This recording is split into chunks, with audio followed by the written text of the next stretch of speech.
Hello, everyone, and thank you for joining us.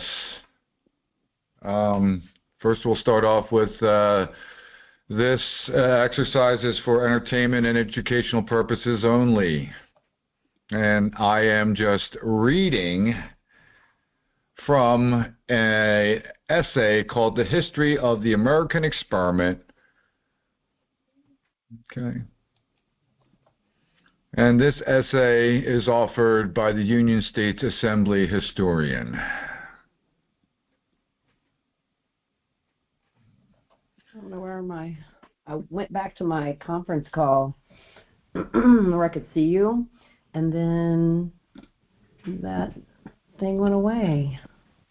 That variation of field. Hey, does everybody remember what was said yesterday about the variations of field? Okay, the explanation of those 13 stripes, which aren't actually 13 stripes, they're actually 6 pallets. 6 pallets, not 13 stripes, just so everyone knows. Sadie, get out of here. Actually, if you slid down if you move that page up, that Wikipedia, that page there, right? You can slide that down a little bit. You'll see exactly where it is. Oh gosh, wow. You're worse than me. Wow.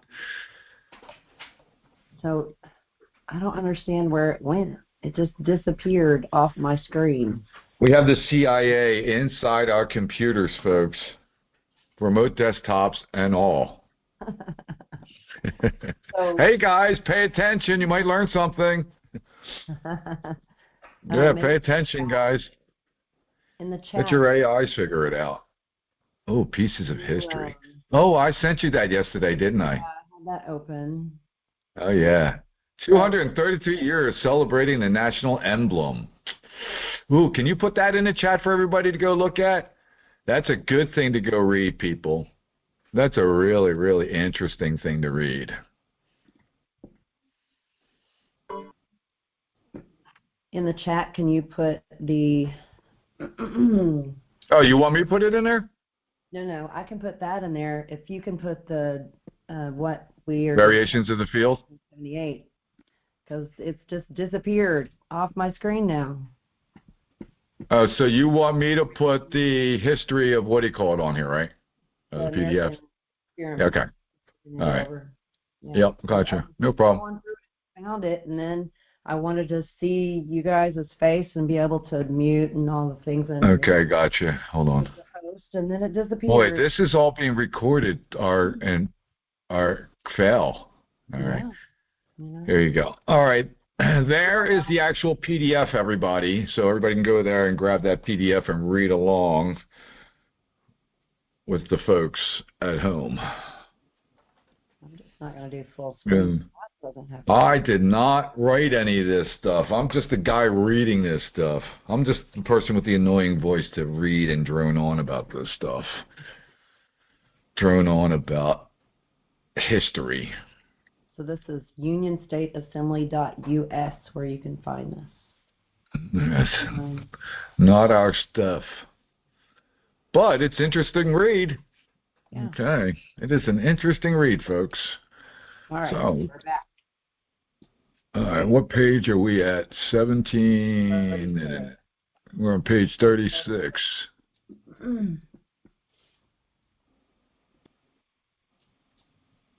Yeah, knowing the page number helps.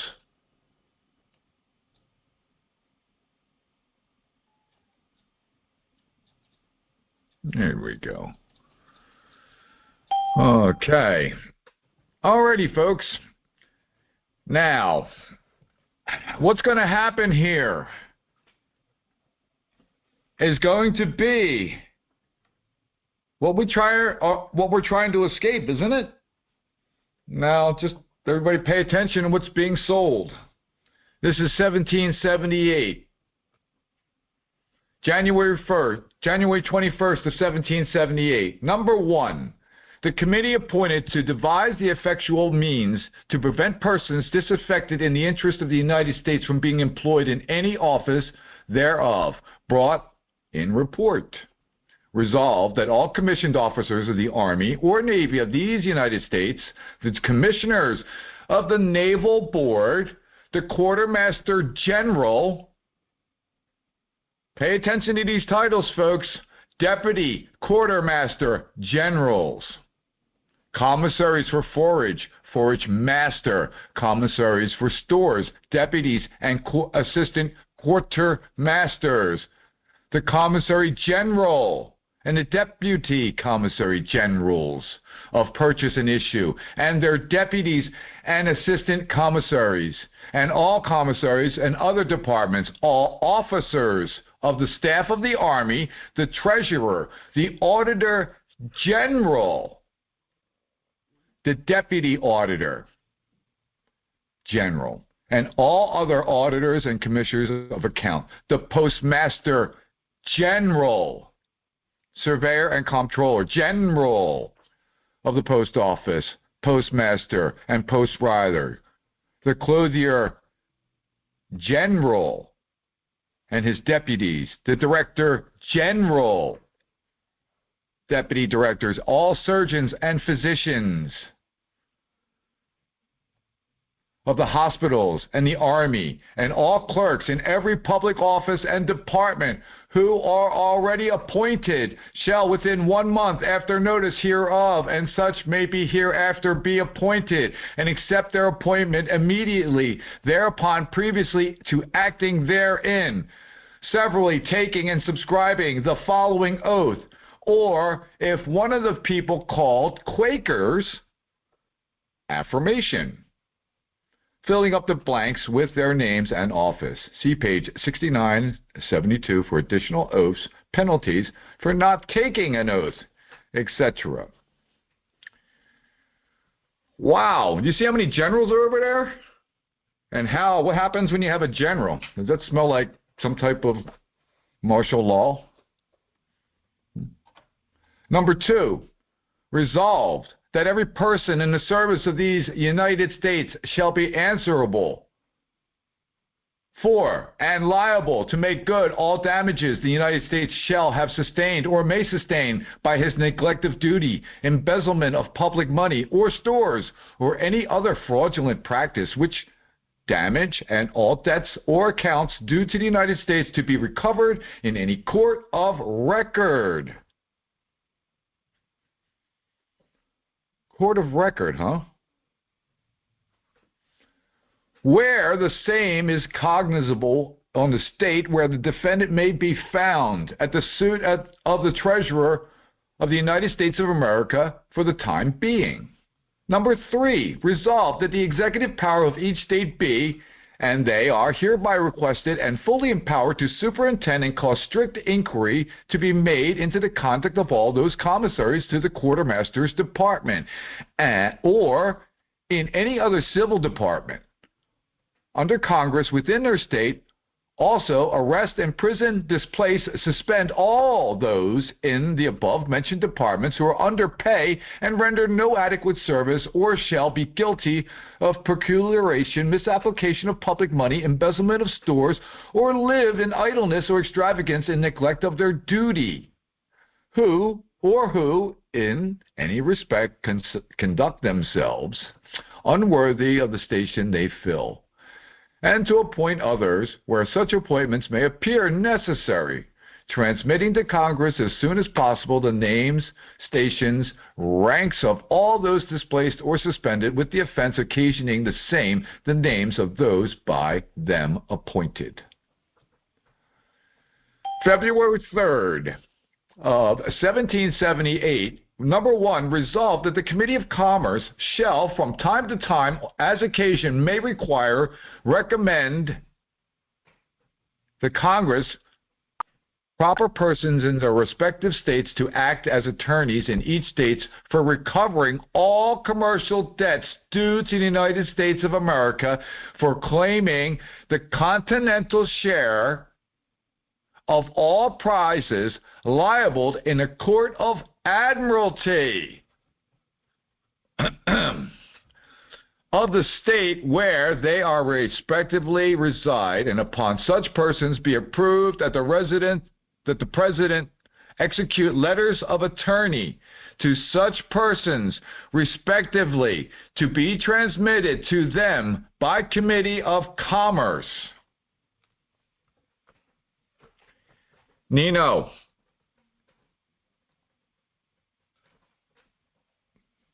Nino.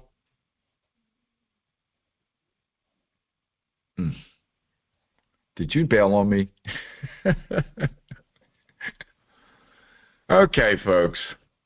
Resolved. Again. Let's do this again. That the Committee of Commerce. Okay, Committee of Commerce, people. Think about these words. Shall, from time to time, as occasion may require, recommend to Congress proper persons in the respective states to act as attorneys in each state for recovering all commercial debts due to the United States of America, and for claiming the continental share of all prizes liable in the Court of Admiralty of the state.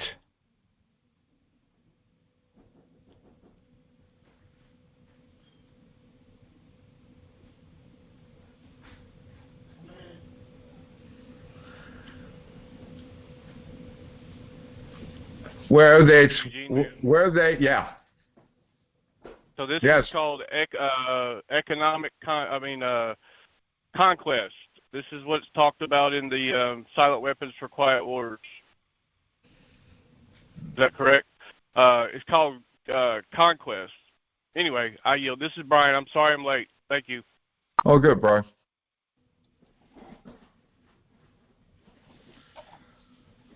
So, it's interesting because what we're seeing here are these terms being discussed, brought up like commerce, commercial debt, the United States of America, which is what? The style of the Confederation, correct? For claiming the continental share. Okay. Continental share is claiming land, said jurisdiction, and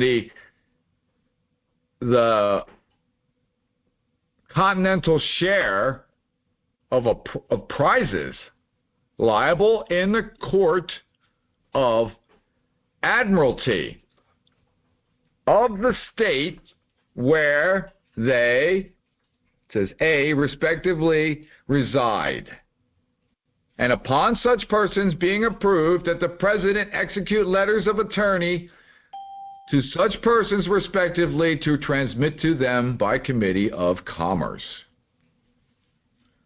Now, I am still a bit blown away by all these words in these sentences in the same paragraph. It's kind of like creepy and sexy. It just doesn't go together. Okay, we are looking at a continental share of all prizes liable in a Court of Admiralty. What is that? What is that?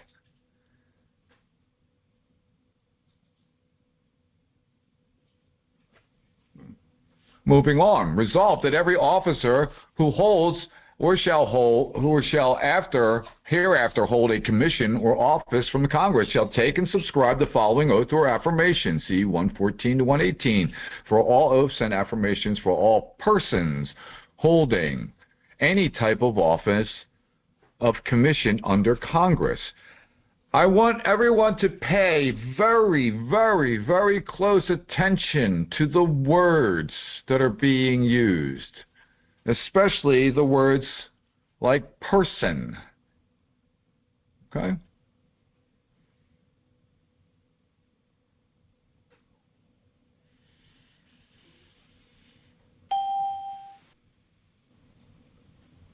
Number 3. Is that you, Nino? Yeah, I was muted before and I couldn't get off of mute for some reason, so I decided to hang up and call back in. Dude, I need you to, what's your comment on this? In regards to what? All they're talking about is commerce. I thought we had the right to free trade. No, I know that, but what I'm saying is, what's your comment on this whole thing with the continental share of prizes? All right, did you hear let me read this again, and let me see what you have to say about this. Okay. Resolved on February 3rd, 1778, number 1, that the Committee of Commerce shall, from time to time, as occasion may require, recommend to Congress proper persons in the respective states to act as attorneys in each state for recovering all commercial debts due to the United States of America, and for claiming the continental share of all prizes liable in the Court of Admiralty of the state where they respectively reside, and upon such persons being approved, that the President execute letters of attorney to such persons respectively, to be transmitted to them by the Committee of Commerce.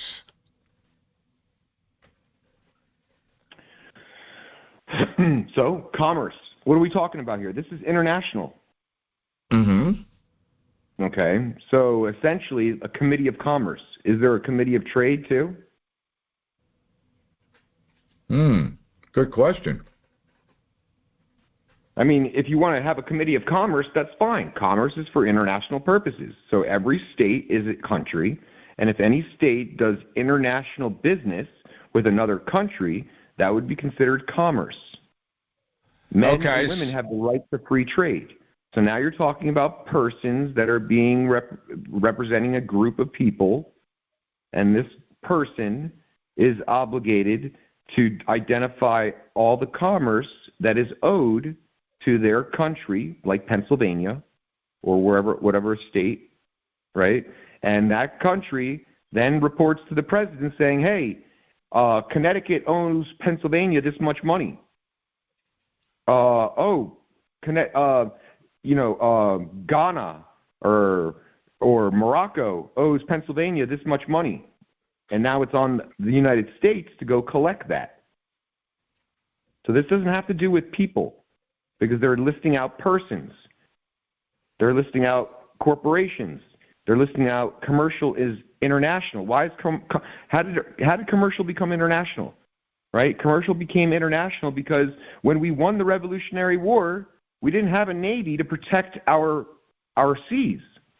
The seas is what is considered commerce. Okay?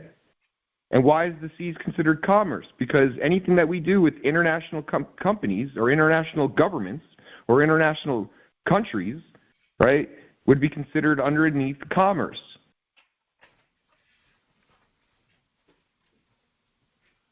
We have to look up the definition of commerce versus trade, right? So that's basically. Yeah, trade is living men and women. Yeah. Okay. I'm just funny because what we're seeing here is this transition from the living to the commerce. The continental share. Well, you're saying what? The land's jurisdiction. What? From the Admiralty. But the thing about it is the Admiralty is what? What is actually the Admiralty? What do they mean by the Admiralty there? Is that the military Admiralty? Because only, who has admirals? Where do admirals come involved? When admirals get involved, that means there's a military issue. Correct. And this military is dealing with commerce. Mm-hmm. Just curious. Okay. Bringing up questions that people may want to ask.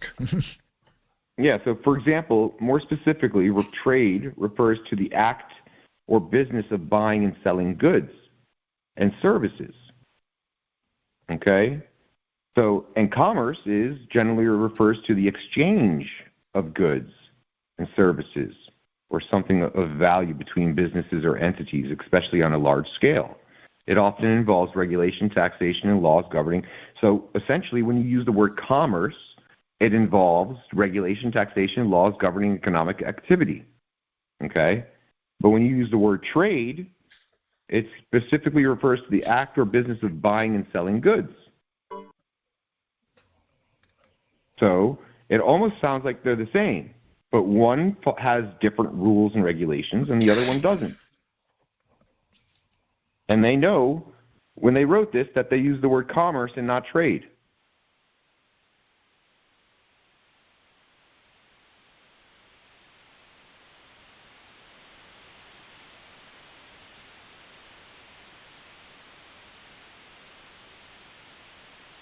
So they basically say trade is focused more on individual transactions or specific industries.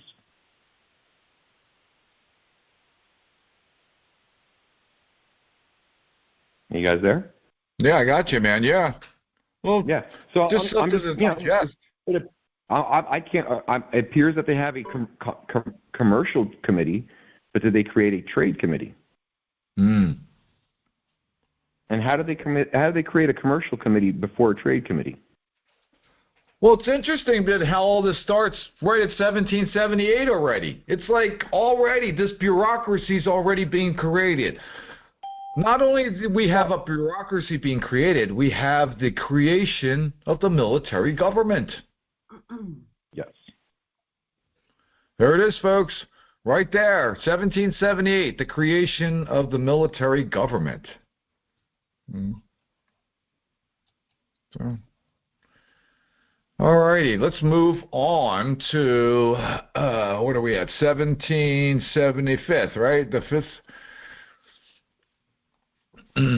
Resolve one, that the captain or commanding officer of each company in service of the United States shall, at the end of each month, furnish the regimental paymaster with a payroll containing the names of the commissioned and non-commissioned officers and privates of the company, their rank, the time from which they are to be paid, their monthly pay, sums due to each, the columns for casualties, in which is to be inserted the dates of deaths, desertions, discharges, and captivities. And each of the several regimental paymasters shall respectively keep true copies of such payrolls and cause in the amount thereof to be added to the proper abstracts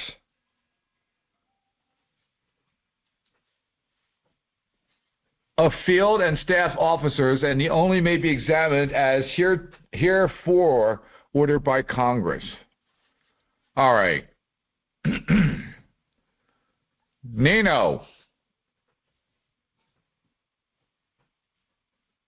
I'm here. Resolved, the captain or commanding officer of each company is in service of the United States shall, at the end of every month, furnish regimental paymasters with a payroll. Okay, that's not a big deal. Containing the names of the commissioned and non-commissioned officers. Not too big of a big deal either. But, and privates of the company, their rank, the time from which they are to be paid, their monthly pay, the sums due to each, and the column for casualties. Let's just leave it at that. The privates of the company? Their rank? It appears that you're talking about a company. A company is what? A corporation. So when you're talking about companies, corporations, persons, you're dealing in the world of commerce. These are all pieces, these are all verbiage that open up in the game board of Monopoly. But what I really want people to bring to a notice to is the word private. Now, if anybody's ever been in service, as I said, what a private is. And a private was always regarded as the lowest ranking piece of whale shit that you could get on the totem pole. But if you think about what's going on here, these privates are actually the Minutemen, the sovereigns. Who are they? These privates. Yeah, I mean, to me, the privates. Here's the thing, you have to define private. That's what I'm saying. Why would it be specifically said? Like I'm saying, from being in the service and understanding what the service, how these ranks work, a private is always considered as the very lowest rank. But how is it actually true? Because the militia are all sovereigns. So how can this private be the lowest on the lowest piece of whale shit and be a sovereign at the same time? Because they're using a hierarchy. But what I'm saying is there actually is no hierarchy. Are. In military, there is. There is, but not to the sovereign. If the sovereigns that are here as the militia are different. That's why they have a rank. Listen, it says quite clearly, commissioned and non-commissioned officers. Now you have officers, and then you have people that are privates. Private, not commissioned or non-commissioned. They don't have a rank because they're not part of the company, the corporation. They're privates. That's what I'm trying to get at. The Minutemen were all privates. The mirroring effect comes in where they flip what is real, right? Mm-hmm. The mirroring effect, which is used in all government, like you're saying, the private in the military, but it's the mirroring of everything that is in government. You know, I'm studying this mirroring effect on everything, and they flip the highest authority to the lowest. This is the mirroring effect. Mm-hmm. I've found this in so many things they're doing with government and everything, and so it's just like us. We are the authority, but they flipped everything to everybody's understanding that they are the lowest, but when actually we are the highest authority. Same in religion. The same in religion. Anyway, with that, I yield. Yeah, good point. That's exactly what it is. It's a good point. I mean, this is what you're seeing here, and this is 1778, guys. This is like already looking to sell you down the river. Okay? All of this stuff is all of us trying to get away from this, right? Right? We're all trying to get back what was stolen from us. And if you think about what was taken and what was, how and who perpetrated this stuff, it started a long time ago, and it started long before we actually thought, what's real. So let's. I study from says it's been 8,500 years is how long it's been going, and I don't know. I'm still learning, but he says 8,500 years is how long we got to go back. Well, whether we go back that many years or 80 years, look at it this way: if we do not teach those the generations to come after us, then all of this is lost.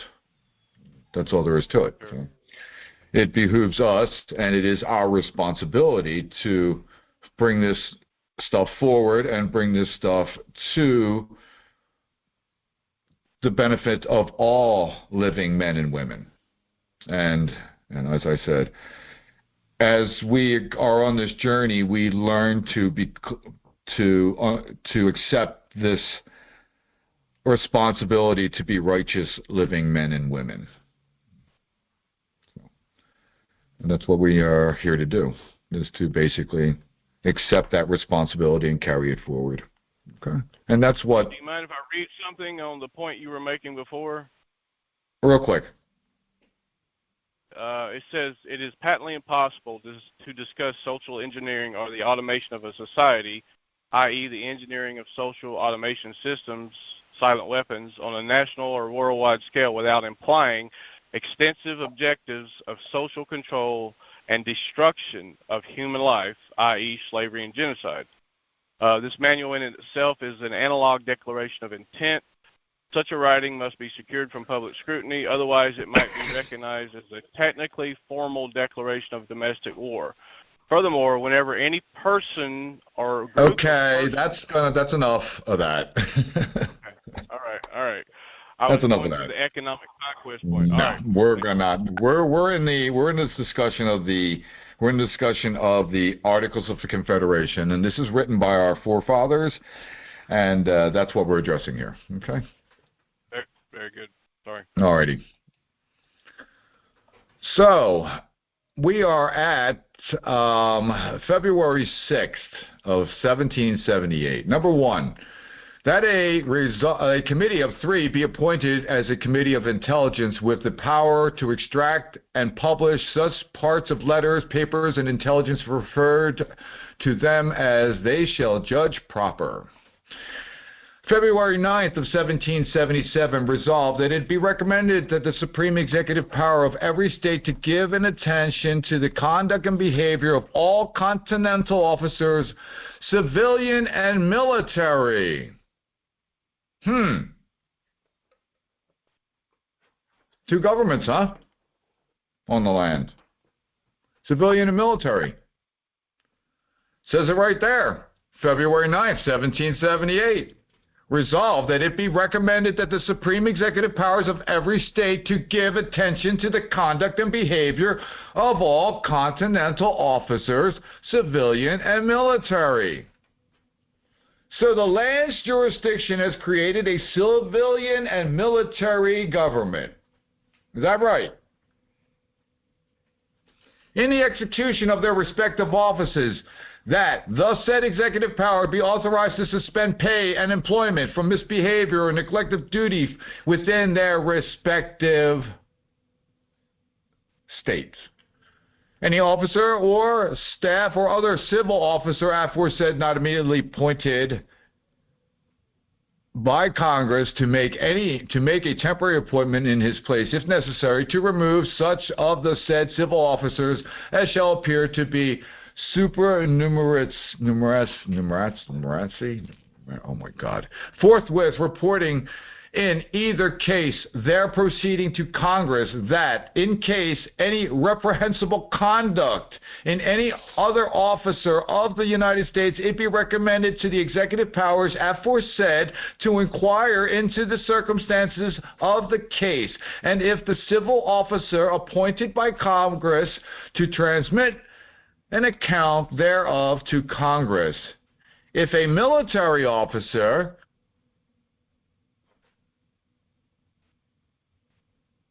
to lay the same as soon as possible for the commander-in-chief or the commanding officer of the department. So, if it's a civil officer appointed by Congress, or if it's a military officer, and that would be what? Appointed by the commander-in-chief or the commanding officer? There you go. February 26th of 1778.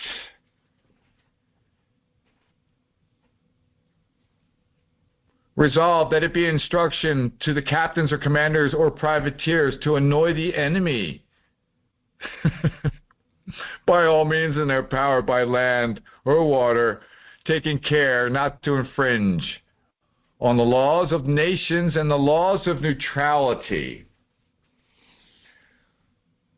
Hey, Nino. February 26, 1777, number 1, resolved that it be an instruction to the captains and commanders or privateers to annoy the enemy by all means in their power, by land or water. taking care not to infringe the laws of nations or the laws of neutrality.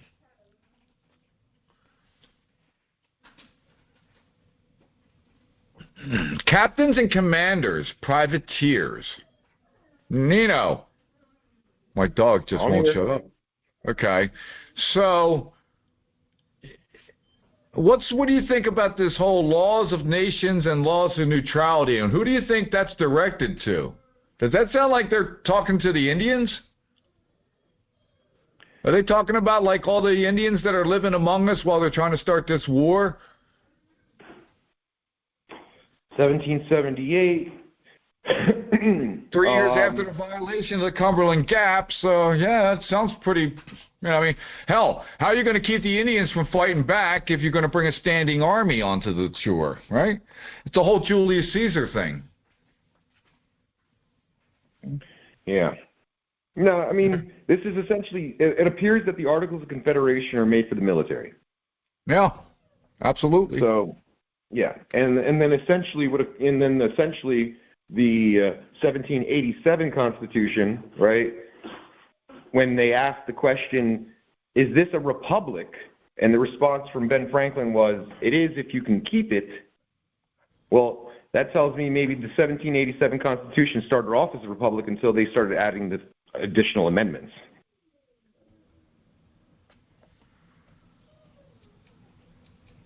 Yeah, just that whole Constitution thing, guys. Whether it's an article or Confederation or Constitution, it's a style, folks. It's a style. If you really look into it, their oath of office doesn't even identify the 1787 Constitution, which is what they have to take an oath to. So what are they taking an oath to? Yeah. Taking an oath to a charter. Mm. And that's essentially why you can bring up the 1787 Constitution and void their actual oath for fraud, because it doesn't point to the original Constitution that they're supposed to be taking an oath to. It points to a charter which doesn't give them any authority. But more importantly, we can identify fraud on it now, so it doesn't matter what their oath says.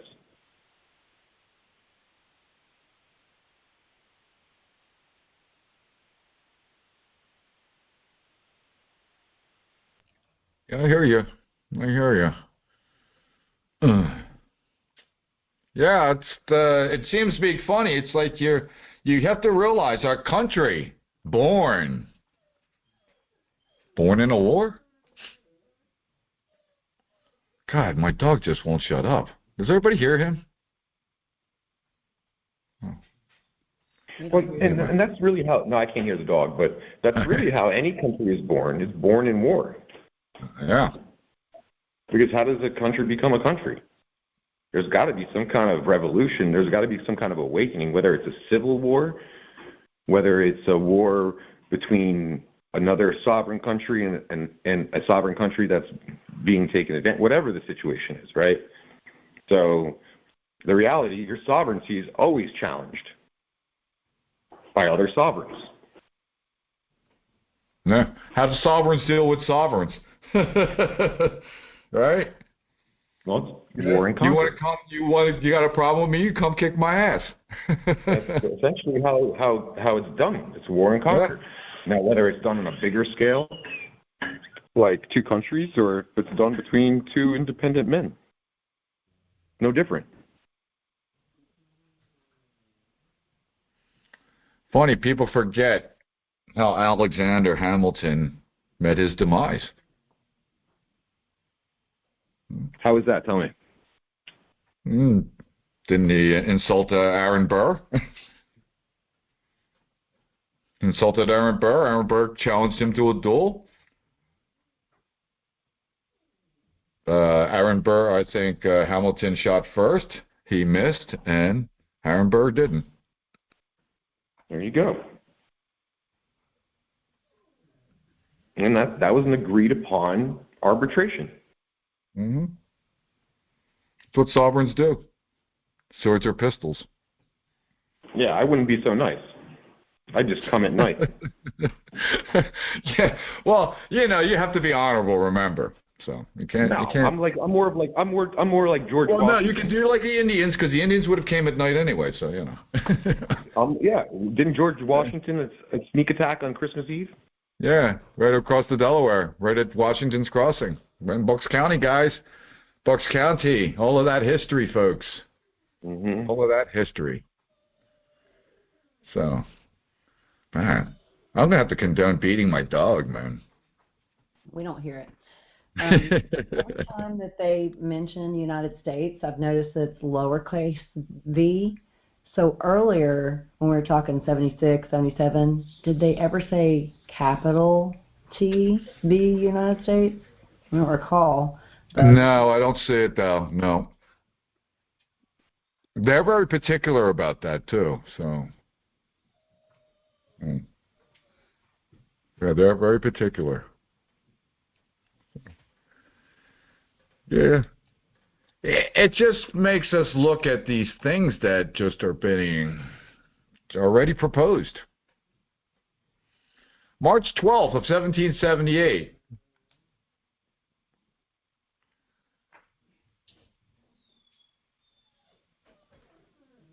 Number one, resolved that the letter be addressed by the President to the respective states, informing them that the multiplicity and importance of the business of Congress during the war will require the constant attendance of at least 3 members from each state.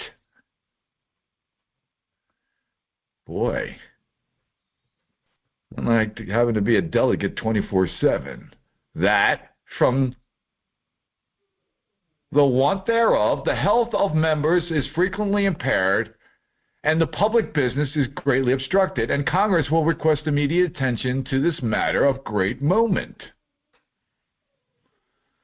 March 16th of 1778, number one, resolved that the governors and presidents of the said states be earnestly requested to transmit to Congress as soon as possible attested copies to the acts passed by their respective legislatures in pursuant to the recommendations of Congress, which they have received since the 1st day of November last, and of all acts which they may hereafter pass in consequence of future recommendations. March 24th of 1778, Scribes notes, Congress changes the day and time in which they will be in session. This occurs multiple times in 1778 and probably hereafter, and thus will no longer be mentioned when it does so. April 9th of 1777, resolved that the Saturday be assigned for taking into consideration the propriety and necessity of Congress removing to some more suitable place where members can be accommodated and the public business transacted with more convenience than at Yorktown. April 26th of 1778, number one, so it was resolved that the provisions to be made for its officers and be on 1/2 of their present pay, and motion then made that such provision of half pay continuance for the life of the officer. I smell pensions, huh? It is passed in the affirmative. C. April 1778, as Congress is deciding what type of pension officers will receive from their servicers, the conclusion of the war. April 27th of 1778, number one, resolved that nothing contained in the foregoing resolution shall be construed in extent of to prevent the United States from redeeming at any time half pay such offices as they judge proper by paying them a sum equal to 6 years half pay. Lump sum. 29. April 1778, number one, the committee appointed to prepare proposals to such foreign officers and soldiers as inclined to become citizens of America.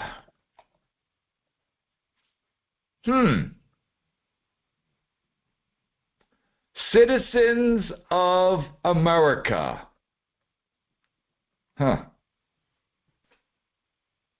Not United States, but America. Huh.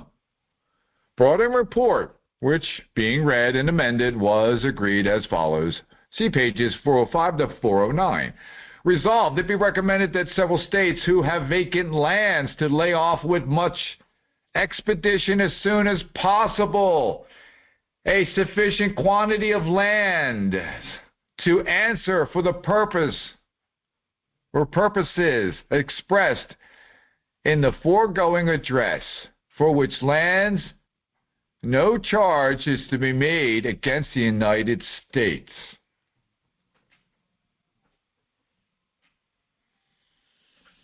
Hey, Nino, what's that sound like?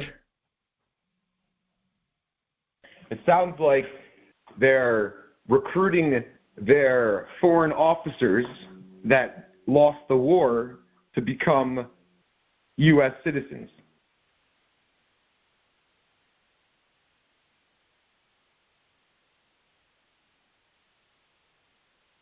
That's essentially what I got out of it was, hey, you lost the war. You're a foreign officer. You want to be part of America now? It's like, hey, let's let all the rats in. No different than an esquire getting into your assembly.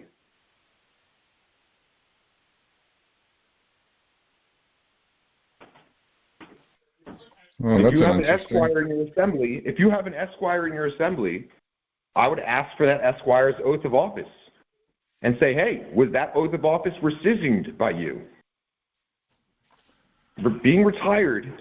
Hey, no politics on this, though, because some people are not of the political staff. There's no politics here. I'm basically pointing out. Some people are not of those assemblies, so they're not. It really isn't relevant. My point is pretty simple here. The esquires are your rats. Well, they've always been. Who they work for. So, yeah.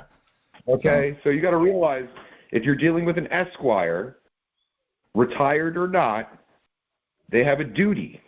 Their duty is to protect the king's bench. So these people that are foreign officers who now became citizens are there to protect the king's bench.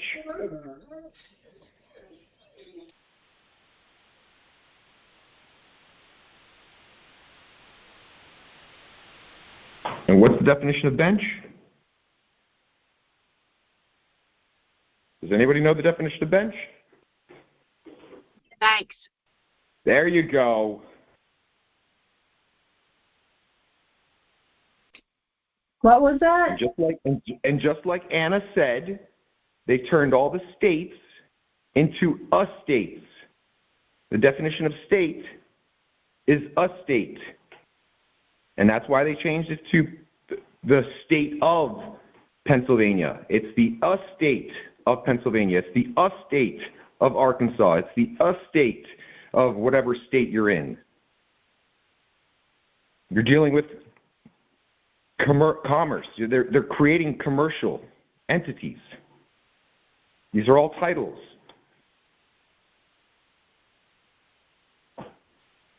Can I get your email again?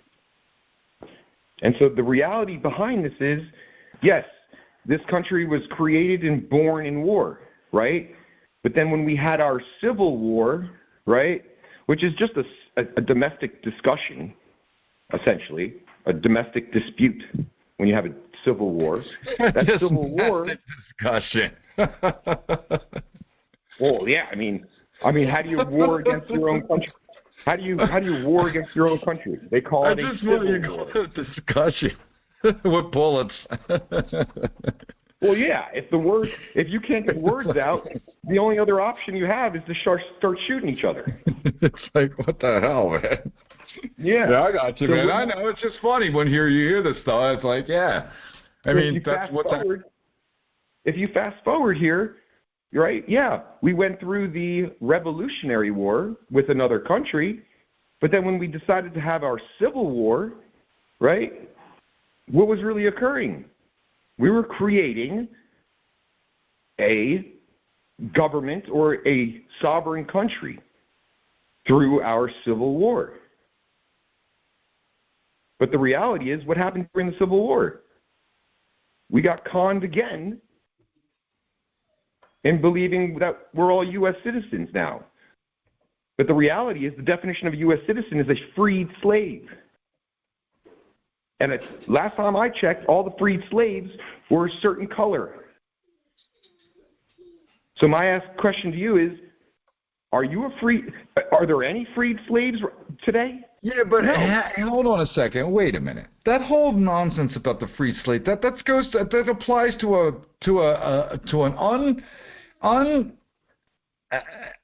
ratified piece of paper that's not even belongs to a municipal citizen, which is a Roman.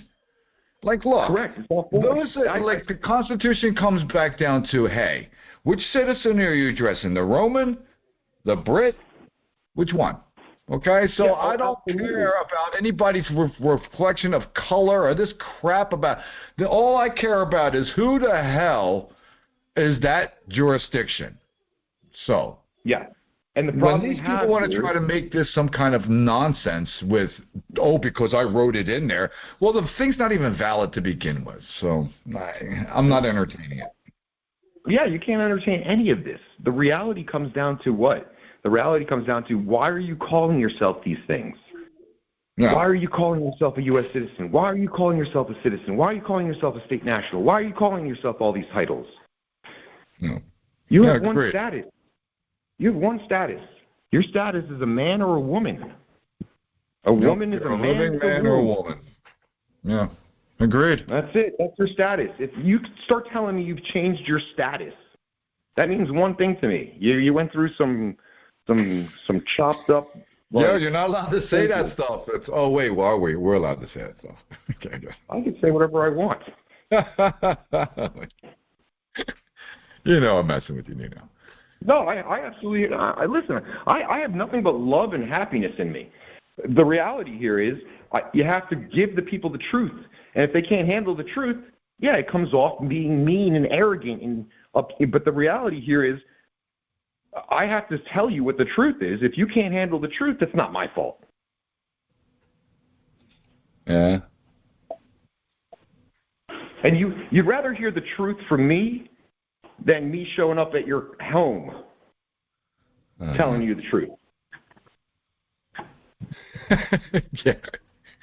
Well, the de facto comes and shows up at your home. It's funny, All these people that claim to be. If an officer shows up to your home, go to his home in the middle of the night. Yeah, but that's Nino. Come on, man. You know what I'm saying is, you have people that'll actually literally take you that, So. No. Hey, if they can put a warrant out on you, what's stopping you from putting a warrant out on them? Nothing, but the whole idea is that if they put a warrant out on you, and it's legitimate, then you address it from the UCC standpoint. I would rather address it from that standpoint than having any issues to do with these clowns. So, hey, here you go. But if you address it via the UCC, now you're dealing with a commercial entity, and it still doesn't matter, because they're the ones that are addressing your commercial vessel. Yeah. So all you have ultimately, we're good. Yeah. So where I would go with this essentially is create your own warrant and write wanted, and put the. Or how about you just bill them for the trespass? Yeah, do that too until they pay. If they don't pay, get their face on every tree. I don't know if the post office is going to put any of that stuff up, but yeah. I got you, man. I hear you. People need to start calling out the truth. I would literally take the oath of office of the judge with a fat picture of his face, put it on the tree outside of his house with quo warranto, and say, wanted for hanging. You have to realize these judges are bigger pussies than anybody you know. They use everybody. But listen, why would you? Yeah, but that's fine. Just send them a bill, man. Yeah, you can send them a bill. That's no problem. Sure, send them a bill. I'd rather have their head on a wanted sign with their oath of office. As I said, I don't think the post office is going to put that stuff up. I don't know. No, the post office doesn't have to put that up. You literally have the right to nail a sign. You ever watch hang them high, man, like Clint Eastwood, man, and for a few dollars more, man. Yeah, you ever watch Robin Hood? How do they give notice to all the people in the woods? They post something on a tree. And what does that post do on the tree? That post shows everybody, oh, this man's in trouble. Oh, he's wanted. They're going to come after him. Don't do business. Don't talk to him or report him, right? Well, you do the same exact to them. You have to realize whatever they do to you, you can do to them 10 times fold. Put it on a tree. Yeah, and then literally copyright their name, and then pull all their assets. I gave you guys. I have the document that has when a judge has to become a judge. They have to list all their assets. They have to list their cars. They have to list gifts. They have to list trusts, account numbers. They have to list their property. They have to list their home. And all this is listed because why? Because if they're going to get insured, the insurance company wants collateral. Well, here's the hilarious part. I think it's easier to go down that route than trying to get their picture on the wanted poster. That's pretty easy. I mean, you just literally print a picture of their face with their oath of office underneath it, and then staple it to a tree outside their freaking home.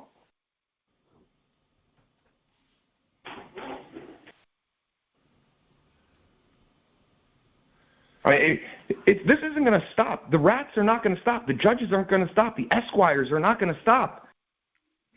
As long as they're making money, you think they're going to stop? No. Okay, hang on. What's going on in the chat here with this 928 process going? Oh my God, what is that stuff? Huh? What's going on in here? All right, we'll address this stuff after we're done. All right, let's move on. Let's finish this up real quick. All right. What do we got here? So,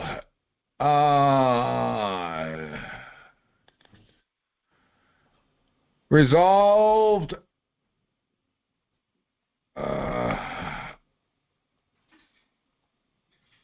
Okay, May 4th, 1778, Congress took into consideration the treaties concluded between the King of France and the United States of America on the 6th of February, signed by Conrad Alexander Gerard, Plenipotentiary, on the part of His Most Christina Majesty and Benjamin Franklin, Silas Deany, and Arthur Lee, plenipotentiaries, on the part of the United States of America. See page 419 to 456.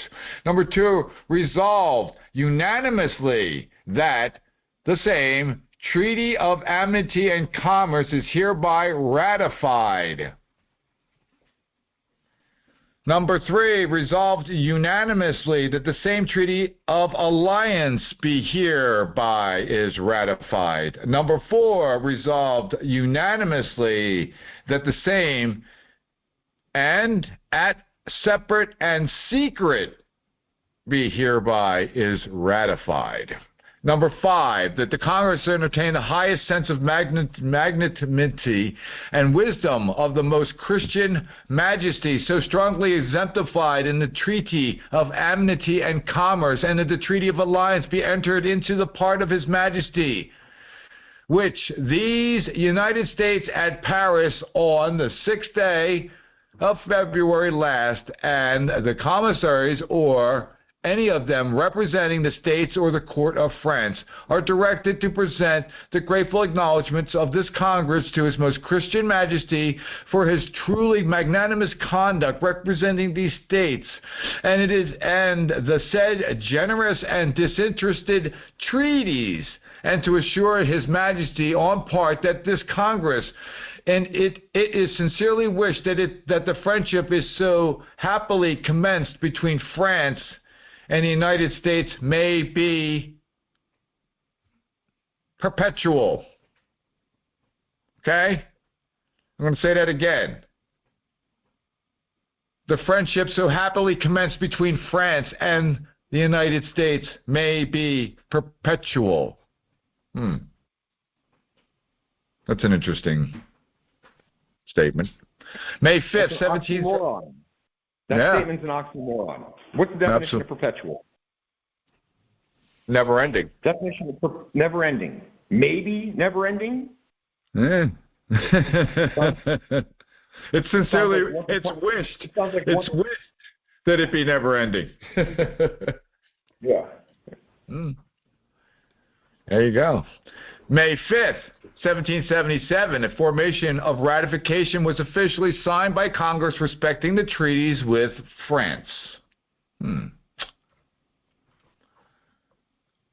you know who provided the gunpowder for the Revolutionary War? A man by the name of DuPont. Yeah, From Delaware. The reason why we're in the mess with France is because we never paid back the debt to France. It just got bigger. France funded us. And when we won the Revolutionary War, we had no money. We were a broken country. So what do we needed to do? We needed to ask England, hey, we won the war, the land's ours, but we'll contract with you to control the waterways, the commerce, the river, the current. Okay? But we're going to depend on France to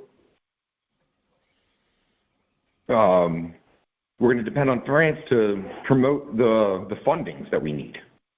So we have two contracts now after the Revolutionary War. One with England for the water and for the protections of the water, because we didn't have a navy at that point that was really feasible to do that. And then the other one is with France in regards to funding. I'll make a real quick comment to that, Nino. You do realize that you're not talking about, are you talking about French Catholics or French Protestants? Interesting. Oh, yeah. To me, it depends on what France had going on at the time. Yeah. Well, just the idea that people don't realize that France is crazy Catholic. Oh, yeah.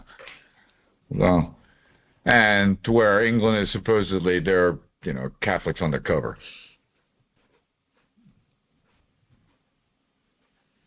Yeah, because essentially everybody had to flee. That's why everybody fled England, was because they fled England because of religious rule.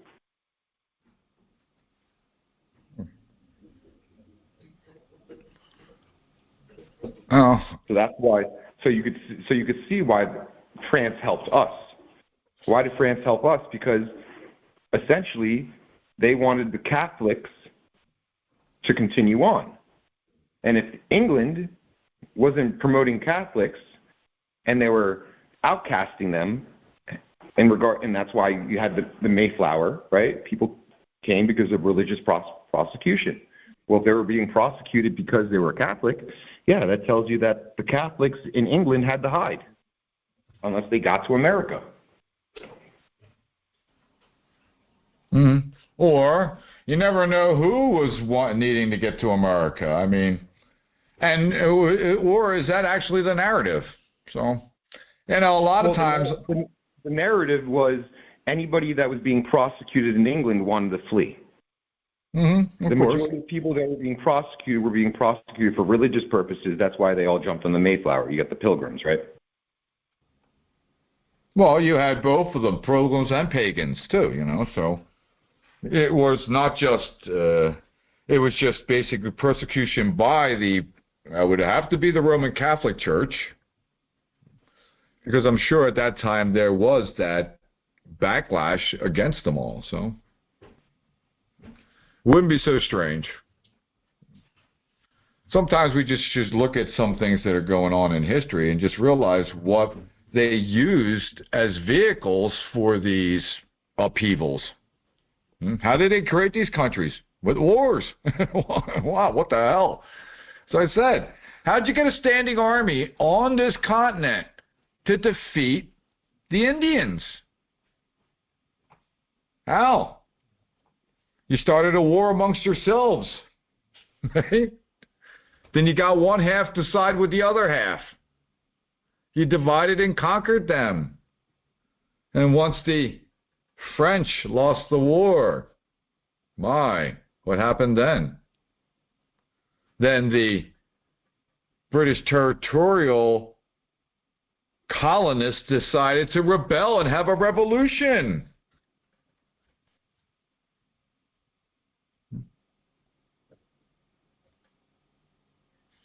Oh my God, you have a revolution. What? All while you're violating the Cumberland Gap.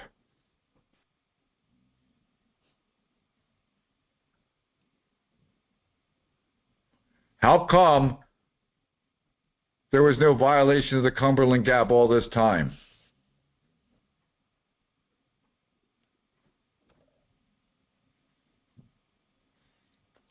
How come Daniel Boone decided to, leave my homestead?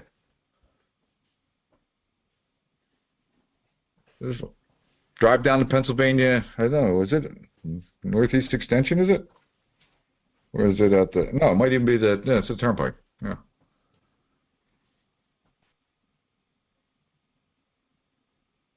Drive right by the place.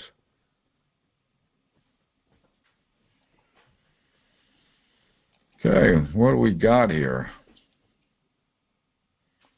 Yes, Mindy, you are absolutely right. So, Great Britain's a corporation. When you had to, so what exactly is going on when you declare independence from a corporation? Food for thought. Your Declaration of Independence is directed to the Corporation of Great Britain, the CEO of said corporation.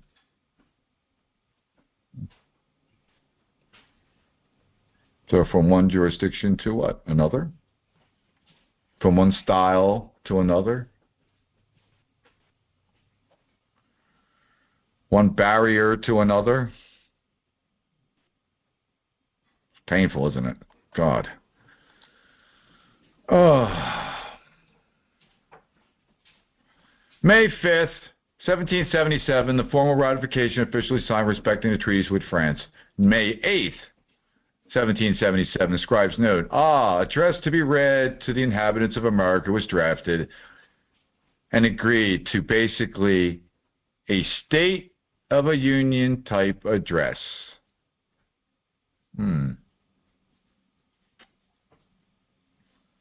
Is that where the State of Union address comes from?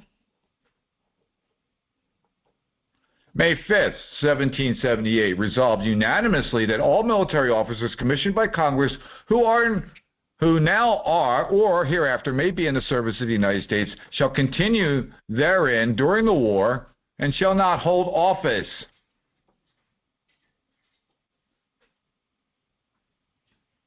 Or of profit under these states, or any of them shall, after the conclusion of the war, be entitled to receive annually for the term of 7 years, if they love so long, 1/2 of the present pay of such officers, provided that no general officer of the cavalry, artillery, or infantry shall be entitled to receive more than one half part of the pay of a colonel of such corps respectively, and provided that this resolution shall not extend to any officers in the service of the United States unless it shall be taken the oath of allegiance to and shall actually reside in some one of the United States. One of the United States, huh? But yes, Penny, there's a upper lowercase there. Number 2, resolve unanimously that every non-commissioned military officer, soldier, and soldier who hath enlisted and shall enlist into the service of these states for the door and during the war shall continue therein into the end, therefore thereof shall be entitled to receive the further reward of $80 at the expiration of the war. May 26, 1778, Congress resumed the consideration of the rules for better conducting business when the following were agreed to. Number 1, the 9 states are represented in the House. The Congress may proceed to business. Gotta love that democracy, man. 9 out of 13, you can party. In determining questions in Congress, each state shall have 1 vote. Ow! 1 vote, everybody.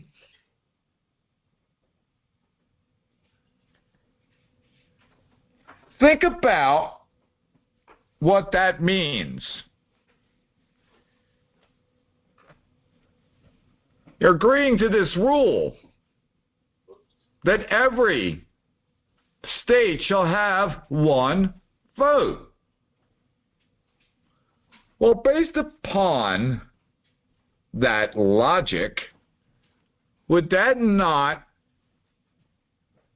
mean that every county assembled in a state assembly consists of 1 vote for every county? So if 1 state gets 1 vote, then 1 county gets 1 vote. People need to figure that out. And then when you figure that out, you might want to wonder why we have all these things called state citizens.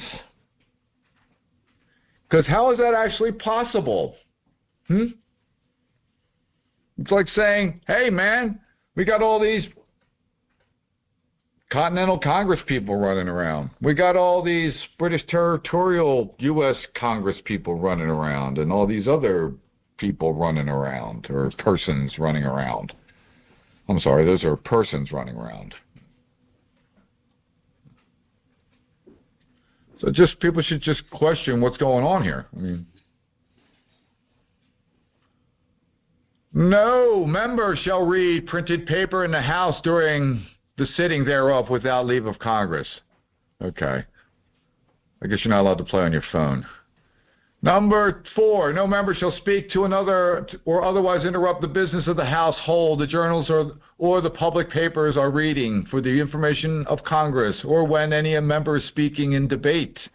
Number 5, every member, when he speaks, shall arise from his seat and address himself to the chair, and when he's finished, you shall sit down again. Number 6, no member shall speak more than twice in any one debate on the same day without leave of Congress. Don't you just love all these rules and regulations and hypocrisy? Number 7, when 2 members rise together, the president shall name the person to speak. Number 8, no motion shall be debated until the same be seconded. Number 9, when a motion shall be made and second, it shall be reduced to writing if desired by the president or any member, delivered in at the table by the president before the same shall be allowed to be debated. While a question is before the House, no motion shall be received unless for an amendment for the previous question to postpone the consideration of the main question or to commit it. Number 11, if the question in debate contains several points, any member may have the point may have the same divided. Number 12, when a question is about to be put, it shall be in the power of any one of the states to postpone the determination thereof until the next day, after which it shall not be again, it shall not again be postponed by order of the House. Number 13, the previous question, that is the main question, be now put. Being moved, the question from the chair shall be that those who are from the previous question say A, and those against it no. But if there be no majority of A's, then the question shall not be then put, but otherwise it shall. Number 14, each member shall declare openly without debate his assent or dissent as to a question by A or no when required by a motion of any one member whose name shall be entered as such having such motion previous to the president putting the question. The name, the vote, and vote in such case shall be entered upon the journal, and the majority of the votes of each state shall the vote of that state. Number 15, no ballot shall be counted for the appointment of any person to the office of trust or profit who shall not be nominated in the House on the day previous to the balloting being entered into, except by the consent of all the states present. Number 16, every morning the minutes of the preceding day shall be read before Congress be entered upon the new business. Number 17, every morning after the reading of the public letters and giving orders concerning them and reports of the Board of Treasury and the Board of War, if any, shall be immediately taken into consideration. Number 18, no member shall leave Congress without permission of Congress or his constituents. Number 20, May 27th of 1778, scribes note, the Congress establishes the American Army and lays out how the Army is to be arranged. May 29th of 1778, resolved that all military officers and soldiers in the service of the United States are and ought to be amendable to the laws of the state on which they reside in common with other citizens. But as to the propriety of undertaking distant expeditions or enterprises or other military operations, in the mode of conducting them, the general or commanding officer must finally judge and determine his peril. Resolved that no person hereupon after the civil staff of the Army shall hold or be entitled to any rank of the Army by virtue of such staff appointment. June 20th of 1778 resolved that the delegates of the states beginning with New Hampshire be called upon for the report of their constituents upon the Confederation, and the powers committed, and no amendments be proposed but such as come from a state. June 23rd of 1778, number 1, that the state of New Hampshire have in their General Assembly agreed to the Articles of Confederation as they now stand, have empowered their delegates to ratify the same on behalf of their state, actually agreed to New Hampshire on March 4th of 1778. The delegates, number 2, the delegates of New York being called upon to report their constituents respecting the Articles of Confederation produced under the Great Seal of their state as an exemplification of the act of their legislature thereof, ratifying the said articles as passed by Congress with a proviso that the same shall not be binding on the state until all other states of the Union ratify the same, actually agreed to in New Hampshire on February 16th of 1778. Number 3, resolved that the Saturday on next Congress be adjourned from the place to meet at Philadelphia on Thursday, 2nd of July next. June 25th of 1778, the delegates of Virginia being called upon to report to their constituents relatives to the Articles of Confederation, they are empowered to ratify the same as they now stand. Number 2, resolved that the committee of 3 be appointed to prepare a form of ratification of the Articles of Confederation. June 26th of 1778, the committee appointed the form of ratification of the Articles of Confederation brought in form, which was agreed as follows: the preamble, the articles, the closing. June 27th of 1778, the letters shown, page 662 to 671, from the states to their delegates that they have ratified the Articles of Confederation. New Hampshire, March 4th of 1778. Massachusetts Bay, March 10th of 1778. Rhode Island and Providence Plantation on February 18th of 1778. Connecticut on February 12th of 1778. New York, February 16th of 1778. Pennsylvania, March 5th of 1778. Virginia, December 15th of 1778. North Carolina, April 25th of 1778. South Carolina, February 4th and 5th of 1778. Georgia, February 26th of 1778. July 10th of 1778, the committee appointed to prepare a circular letter to the states in this union that have not hitherto authorized their delegates in Congress to ratify the Confederations brought in a draft, which, being read and amended, was agreed. July 20th of 1778 resolved that the ceremonial for the Minister of Plenipotentiary or envoy shall be as follows. See page 707, 708. Note that this is a visiting plenipotentiary. July 30th, 1778 resolved that it is the duty of all persons in the service of the United States, as well as all inhabitants thereof, to give their earnest information to Congress or other proper authority of any misconducts, frauds, or misdemeanors committed by any officers or persons in the service of these states, which may come to their knowledge. September 11th of 1778 resolved unanimously that the essential to the interest and honor of the United States and the Minister of Plenipotentiary be, without delay, appointed to represent these states at the court of France.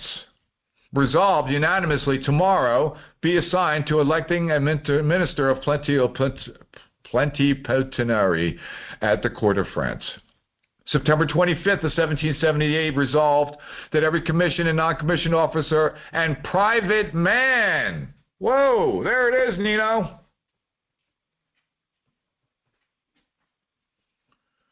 September 25th, Nino. September 25th. Read it again. September 25th, 1778. Number one, resolved that every commissioned and non-commissioned officer and private man who since the commencement of hostilities, as foresaid, has been, or hereafter shall be, drawn forth in the common defense, and not for the service of any particular state, or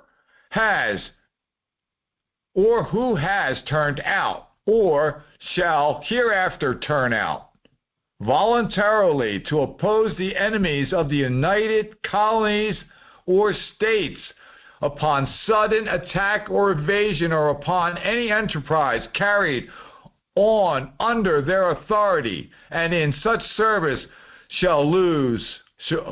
has lost or shall lose a limb, or shall be otherwise disabled as foresaid, shall be entitled to a pension allowed in the said resolve of 26th of August in 1776, provided that any such commissioned or non-commissioned officer or private man be found capable of doing guard or garrison duty, be subject to thereto, and service in the corps of invalids when required, invalids, oh my God, or refusing to do so, shall be struck off the list of pensioners, unless that person or so refusing have a family or otherwise particularly circumstanced, and that the governor or president or council of the state he belongs to in or which he resides are of the opinion of the exemption granted for him for such service a certificate of which opinion he shall produce previous to his receiving his pension.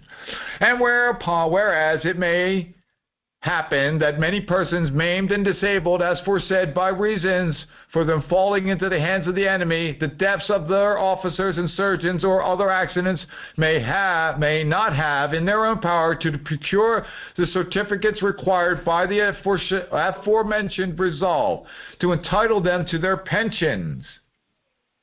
Number 2, resolve that such cases applications be made that the governor or president of the council of the state of any persons maimed or disabled as foresaid belongs, or in which he resides upon shewing to him them satisfactory proof that he was maimed. I guess if you're missing a leg, you get that satisfactory proof. After producing his or their certificate thereof, he shall be entitled to receive a pension in a like manner if he produced the certificates required by the said resolve. September 26, 1778, number 1, resolve the House be provided a city or place where Congress shall sit, wherein shall be held several offices of the Treasury, and that be following officers, viz. The controllers, auditors, treasurers, and 2 chambers of accounts. See page 956 and 961 for all the details. Number 2, resolve that the committee appointed to prepare a seal for the Treasury and for the Navy. November 10, 1778. Number 1, ordered 20 copies of the index of the first volume of the Journals of the Congress and 20 of the second volumes of the Journals of the Congress to be delivered to delegates on each state and the use of their respective states. The Journals of the Congress, that's that stuff that we're reading, guys and girls. Number 2, resolve that Major General Lincoln be authorized and directed on his arrival in the province of East Florida to issue a proclamation in the name of the United States signifying to the inhabitants of said province that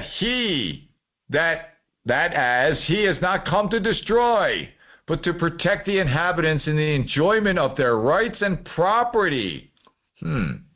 And he will receive under the protection of the United States all such persons, and shall repair to his standard within a time to be limited in the said proclamation, and take an oath of abjuration of allegiance to the king and crown of Great Britain, except such persons may have been attainted by high treason in any of the said states, and that all shall unite with him in the reduction of said province, and embody themselves under such officers as he shall approve of, and shall be entitled to the same pay and emoluments of the forces engaged in the same service and entitled to. And further, on the subversion of the British tyranny in the province, the establishment of a free government, they shall be considered as particularly entitled in the confidence of the United States.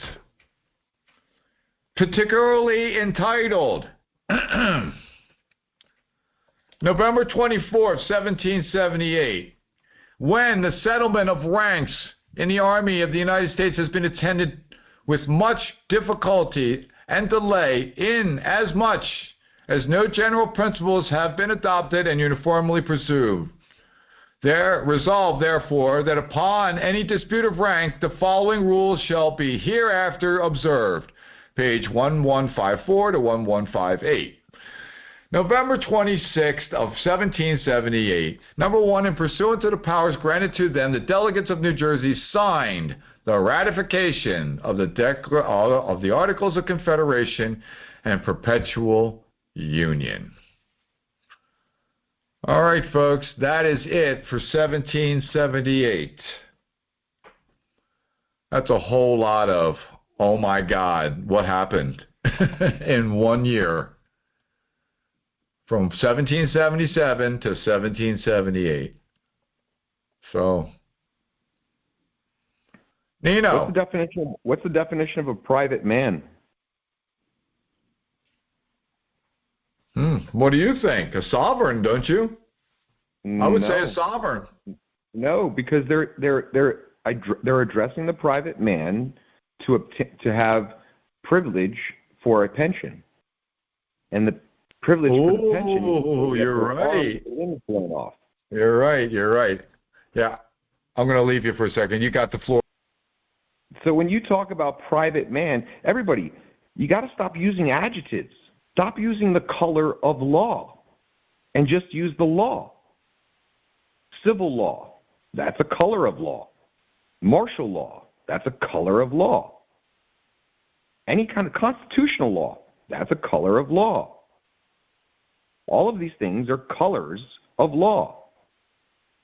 The adjectives is what's throwing everybody into their law. So we all have to remember, stop at the adjectives and start talking like a barbarian. I am man. I am man, do not understand. I am man, do not give consent. I am man, do not accept. You know, like literally, if you don't understand, you don't accept, and you don't give consent, there's nothing there. I am man, do not understand. I am man, do not accept. I am man, do not consent. And you have to remember, there's adjectives before everything. There's a gentleman. There's all types of men. But you don't want to use those adjectives. You just want to be a man. A woman just wants to be a man. Yeah, she's got a womb. But that's an adjective. You don't have to use the womb to be a man. You're still a man.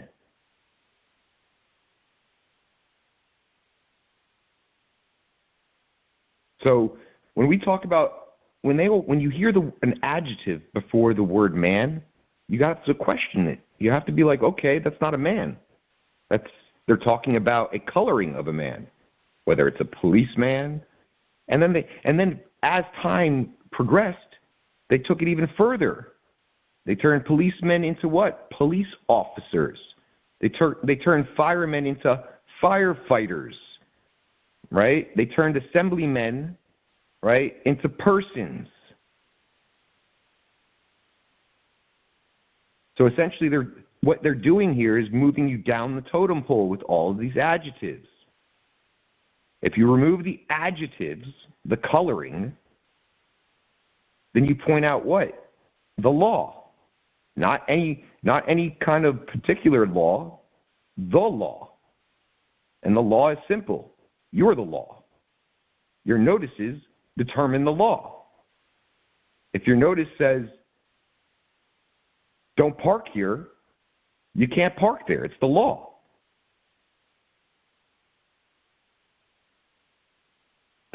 So when you say, hey, when you ask an officer, what law did I break?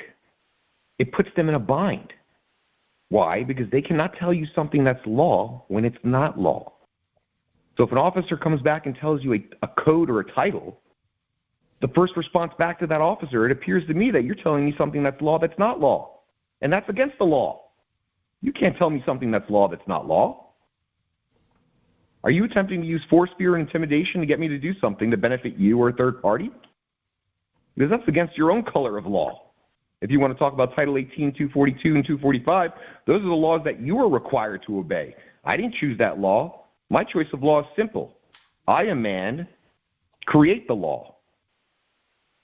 So please tell me, what law am I breaking? I'd love to hear it. Remove the coloring.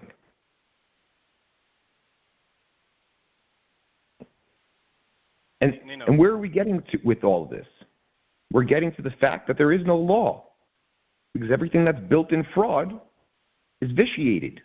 Vitiates means one thing. It's gone. Poof. Doesn't exist. Just like precision. Never ever happened. These are the definitions of the words. And so now you have to think about this. every constitution and every article of confederation that's written has to be interpreted in the light it was written in. So now the question is, what law dictionary did they use back then? Does anybody know? Well, you can syntax the Constitution, and you can figure out which one they used, correct? No. If you This is before the Constitution. All right, so yeah, this is before. Well, both are constitutions. The Article of Confederation is a constitution, and the Constitution itself is a constitution, right? But when you say syntax to me, you know what you've done? You're pointing to a specific dictionary that points out information, that points out direction. So think about this. Exactly. Yeah, no different. So what have you done? You basically said every noun, every vowel you use, right, negates the word. That's what their direction is in syntax. Now, if everybody adopts that direction when they write their contract, that's the law. You have your own choice of law. So when two people agree to the same choice of law, right, that becomes the law. So what does syntax grammar do? It gives you the grammar law, right? It gives you the grammar that creates the word. Well, if we point out that all the words mean non-applicable because of the syntax grammar law, then that means non-applicable. So yeah, you can literally push through every contract through syntax grammar and say every contract is non-applicable.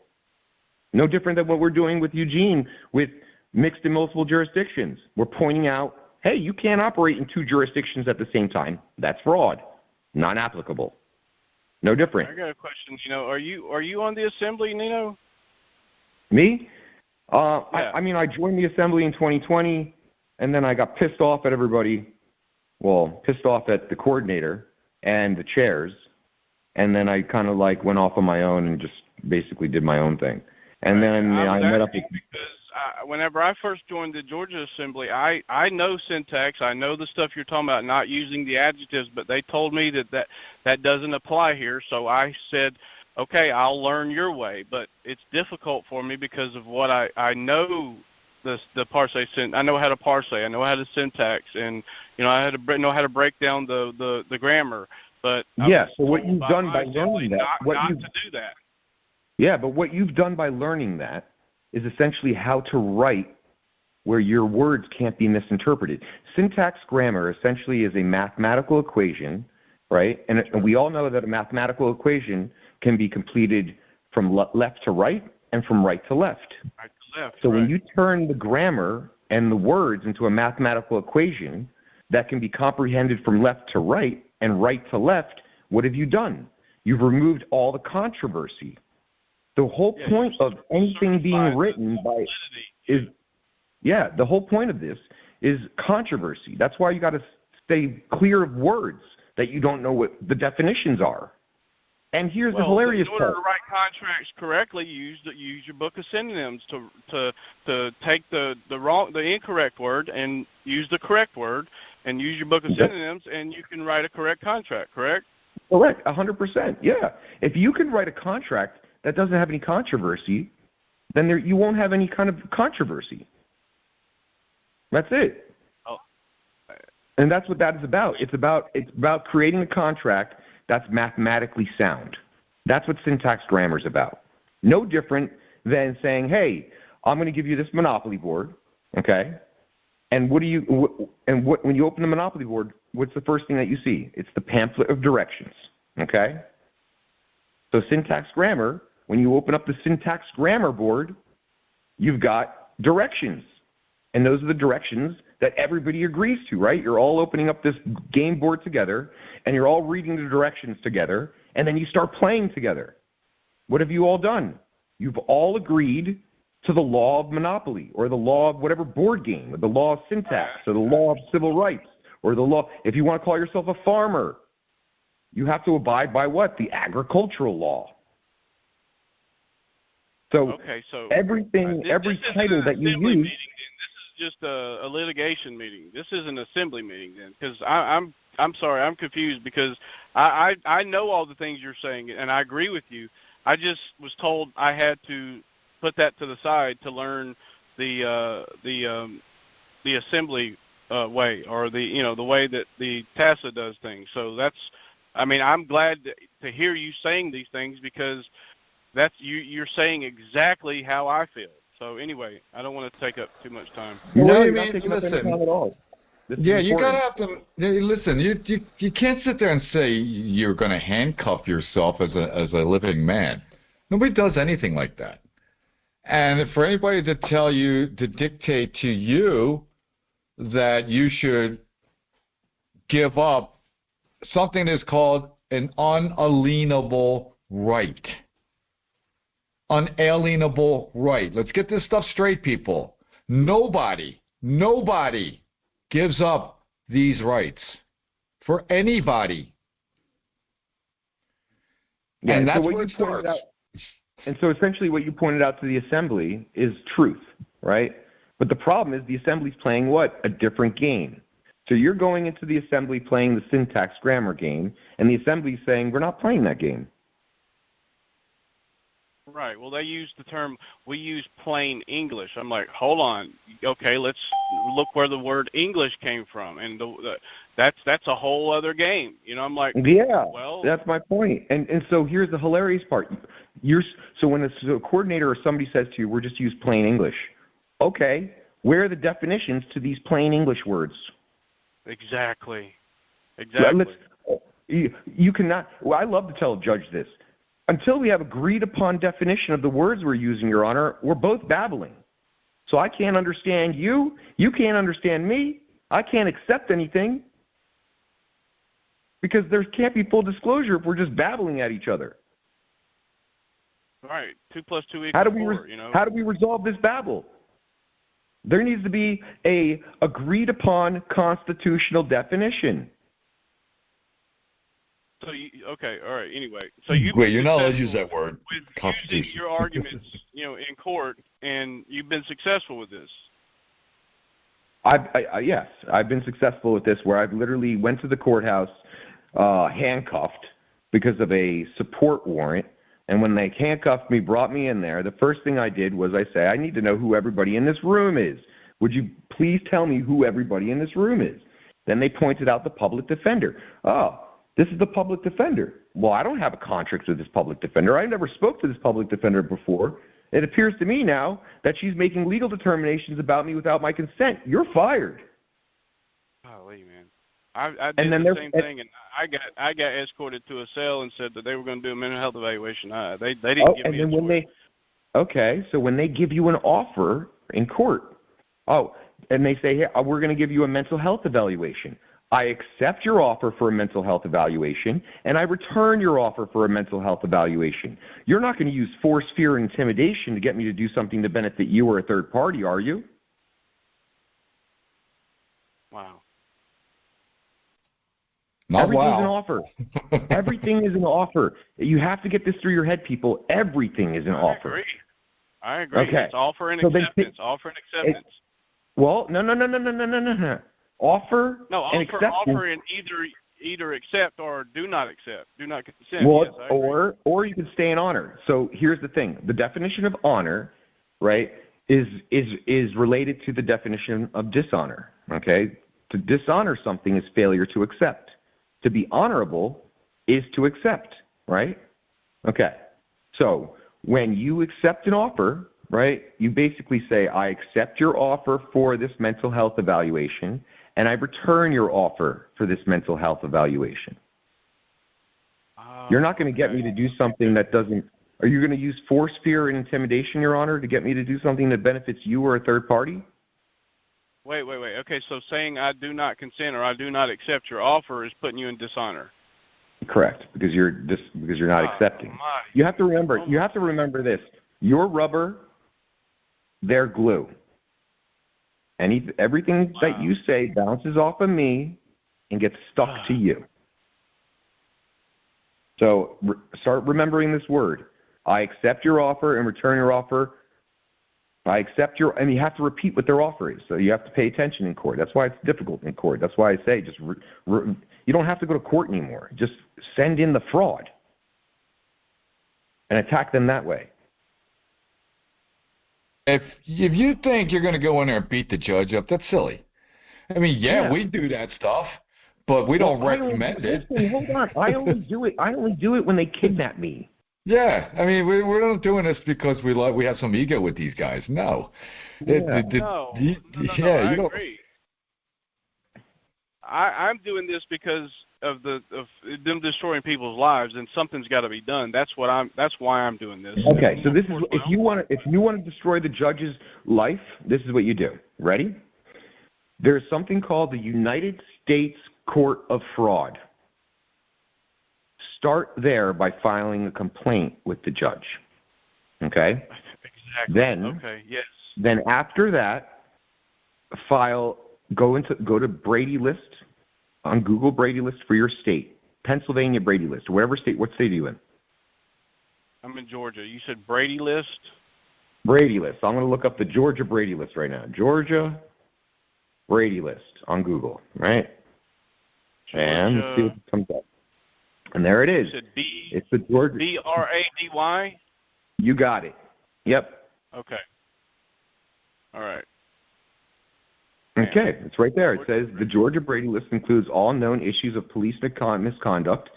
So here it is. Georgia Brady List. There it is. Brady List. So you can purchase it for $99, or is it free? No. So now here you have so just click on it, and you literally have the Brady List that comes up for the Georgia Brady List, right? Mm-hmm. Okay, at the very top, what do you see? Okay, hold on. My Google is putting the first one. It pops up. The first one says Google Brady List, but it's $99. Just it says Georgia Brady List potential impeachment disclosure. That's what it says. Okay, I'm going to click on that and see where you're at. Yep, just go there. All right. It gives me an opportunity to purchase a manual. Okay, so this is just this is a nonsense website. So what you do is you go back, okay, and then the first one that popped up that says $99. Go past that, then you're going to see a Reddit one. Go past that, then you're going to see Brady List for Bibb County Magistrate Court, Georgia. Yeah. Okay. And then there's Brady List statewide. Click on that, Brady List. The one for Bibb County is still $99. No, I'm looking at it right now. Okay, and so at the very top of that one for Bibb County, right? Mm-hmm. What does it say at the top? File a complaint? No. It's still trying to get me to purchase. Yeah, file a complaint. You're right. I'm sorry. Yeah, I see it. And what does it say? Who can you file a complaint on? Officer, prosecutor, or judge. Okay. So, if you really want to what you do is you put the prosecutor, you put the judge, and the officer. All three of them are committing a RICO crime. I couldn't agree more, Nino. I was already on this before you mentioned. This is what I've been working on, is trying to get indemnity bond numbers and information to be able to file the complaints and the claims. Yeah, and so what you want to do is you want to go to your recorder of deeds or contact the recorder of deeds and say, hey, I need oaths of offices for this judge and prosecutor. And so now they all came to return my request and said we don't have that information. I have reached out. Who'd you give it to? What agency did you give it to? Well, I started with the clerk of the court. I went to the Secretary of State. I went to. No, they're not going to have all that. You just need to go to the county court. You need to go to the county court where that judge resides, and go to the recorder of deeds there. Did it, done it, requested it. They refused. They wouldn't give me the information. And then you have to give them the clerk. What do you mean they wouldn't give you the information? I've sent a mailed request, and I've emailed the request, and they come back with Why don't you try showing up at the door? Yeah, no. Why don't we just give them a call first? Yeah. And we'll get on the phone call together, and we'll call them together. Okay. Yeah, because the reality is you have access to their oaths of offices, and I've so got you just one need to agency to send me a copy of an officer's oath of office. I got one agency to do that, and that's the only one that I could get to cooperate. They wouldn't even they sent me the oath of office, but they wouldn't send me the officer's indemnity bond number or the charter for them to operate. They just sent me back. You can look this up under OCG, the code or whatever it is. Yeah. Are you papered up? I am. Okay. Just curious. What's the number, Nino? The number for what? For you, so we can do this. Oh, okay. Here. You're going to want to write this one down too. Supreme Court Disciplinary Board. Okay. So write down Supreme Court Disciplinary Board. Okay. Write down Brady List. Write down I've already FARA got it unit. bookmarked. Yep. Write down FARA unit, Foreign Agent Registration Act, and then. Got it. I already got that. I got the manual for it. Okay. All right. So you're there. And then you want to look up Form 211, IRS Form 211. Got it. Okay. So now you got all those things. Hit them all at once. And then you want to call the United States Court of Claims. The only court of claims is where? In Washington, D.C., across from the White House. Okay, so sorry, it took me a minute to get I've got your number. I've got the Brady List saved. What was the second one you said? I've got everything else except that one that you said that I can't remember what it is. Supreme Court Disciplinary Board. Maybe. Yeah. Let me write that down. United States Court of Claims. United States Court of Claims. I got that. So Supreme All right, Court. So there's Supreme Court Disciplinary Board, the Brady List, the FARA unit, the IRS Form 211. And then what you want to do is collect all your docket numbers. If you have any docket numbers, old dockets, new dockets, doesn't even matter. Get your docket numbers. And then once you have the docket, then once you have the docket numbers, what you can do is request all the bonds that are associated with that docket. And I have the letter that you can send in for that. Very good, because I've gotten nothing but runaround and nobody cooperating. And I was going to file, they're all hiding. They're all hiding. And so, which is a Yo, Nito, aren't those what do you call? Don't they have to be adjusted? What needs to be adjusted?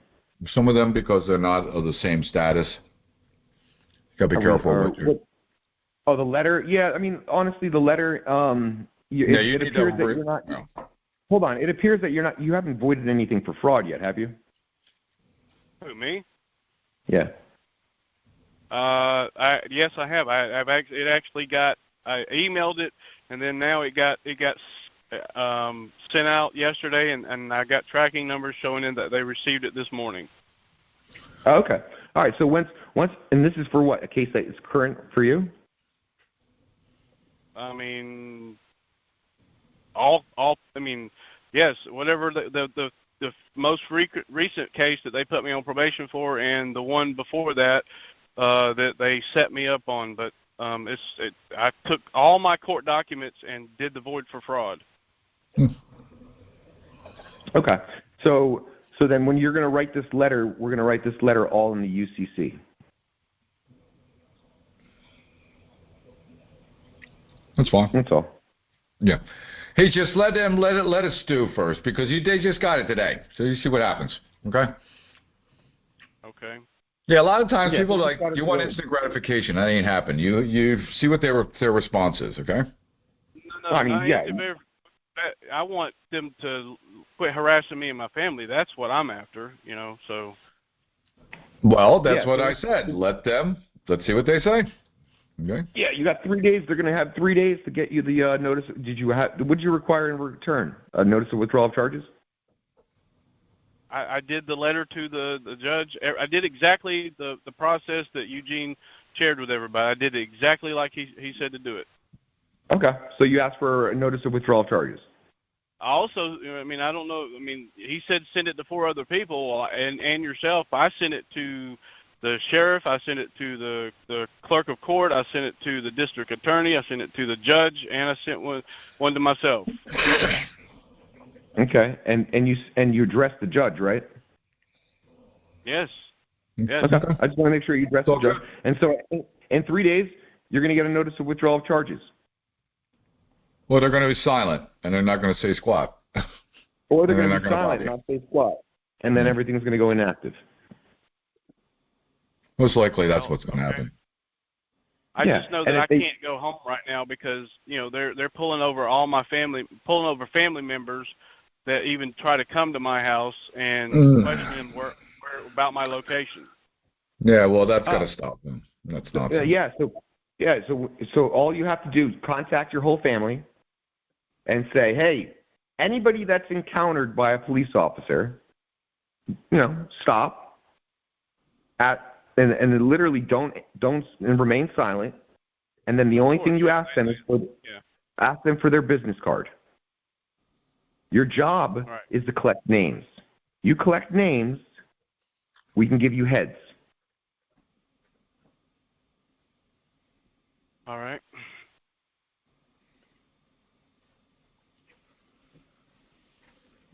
Because what are they doing? They're stopping people. They're not allowed to stop anybody unless they commit a crime, right? They can't detain anybody unless they commit a crime, right? Actually, they're not stopping. They're following them and then waiting till they stop or pull over somewhere. Then they're pulling up on them. That's what they're doing. Okay. It sounds like these guys got nothing better to do, honestly. Yeah. So once you serve them, they're done. Yeah, and give them and literally get them on the Brady list. Contact the IRS, Form 211 their ass, and then on top of that, call the FARA unit, and more importantly, call the Supreme Court Disciplinary Board, and then more importantly, contact the United States Court of Claims. The United States Court of Claims will shut him down. Wow. Okay. You shouldn't even worry about that. You should be able to shut him down easily. And then I'm not joking around. What's going on here, if you do what you're supposed to do, you're basically telling the judge, excuse me, you've just committed 3 felonies. 3 of them. Hello? Hello, 3. Right. Okay? You don't need to talk about anything. The fact that you just mailed that shit into a courthouse and you told the fucking guy that you just committed 3 felonies, this is a sitting judge you just made this accusation to. You do realize that if you make a fucking felony charge against a judge, you could be in trouble. Well, even if I understand that, and I know that even if your claim never even gets, you never even get damages for the claim, if you file more than 2 claims within a certain period of time, they lose their indemnity insurance and they can't be a judge or a attorney or a police officer anymore. That's not what we're worried about. You're worried. Didn't you just say that you wanted them to stop harassing you and your family? Right. Is that what you wanted? Right. Okay. Well, this is how you're going to stop them from harassing you and your family. That's just how you start with this. Okay. So let's worry about this. They just got this stuff served today. Let's let it stew. Yeah. So what I would do is I would stay low for three or 4 days and see if you get a response. If you don't get a response, right? Then we can sick their own agencies on them, and we can bill them. And once you bill them, now you've got a claim at the United States Court of Claims. Got it. Bill them for the violations using the fee notice. Fee schedule. That's it. And now when you go to the United States Claims, you've given them notice of your law. This is my law. These are my fees. What's the problem? Oh, it appears that you're operating in fraud, and you still want to contract with me. Well, here are my fees. Here's my first invoice. and then continue invoicing them. And while you continue invoicing them, file your claim with the United States Court of Claims. Got it. Okay. And then We'll when you continue invoicing them, right? What happens after 4 months of invoicing and they don't pay? Then you file a lien on their assets. And now you file a lien on their assets, and then after you file a lien on their assets, you fill out a writ of execution to have the sheriffs acquire the assets that need to be sold off to help pay off the lien. The reason why liens go stale is because after 5 or 7 years of a lien being on the house and there's no action, the lien goes away. But in order to create action on the lien, you need a writ of execution. A writ of execution, all it requires is the evidence that you invoiced them on the docket, the fraud wasn't rebutted, and they've contracted with you. So you send that last court doc to the Personatary's office with your invoices, and that's attached to a writ of execution, which now goes to the sheriff to acquire the assets to be sold. And then you get paid, because the first people that are paid off of an asset that has liens are the lien holders. Right. Okay. Very good. Or just copyright everybody's name. On top of that, I would update your 928s and start putting all the judges and cops' names on there. You said copyright who? Copyright their names? Heck yeah. Wait, what? You've got your name copyrighted, right? So I would suggest copywriting every derivative of the judge's name. Copyright every derivative of the cops' names. Copy every derivative of everybody's name. Huh. Wow, I never okay. I'm all right. See, you don't get it. And We're now, evil. Who owns those names now? You do. Who owns and if these dumbasses, more of the cops, if the cops purchase their house under their name and you own their name, who owns the house? Wow. Okay. You can actually bring suit against them. Next level that I haven't gotten to. Wow, this is great. And the judges are a little smarter, right? The judges usually don't buy homes in their name. They buy them with their trust. Wow. And why do they do that? Because if you don't own anything, they can't take anything from you. And that's But okay. that's not stopping you. But that's not stopping you from copywriting the trust name. Wow, that's. Remember, you got sign language, right? American Sign Language. What's that all about? Remember, everything's a resident. Okay, everything's. And do you guys know what the definition of resident is? I do, but no. I'm still learning, but no. Go Yeah, ahead. The definition of resident is an object or a thing. And can a man own an object or a thing? And can an object or a thing? I mean, yes, because but you can't own people. So yeah. Exactly. But if you call yourself a resident, I can own your ass. Wow. Well, okay. Resident. Okay. Object.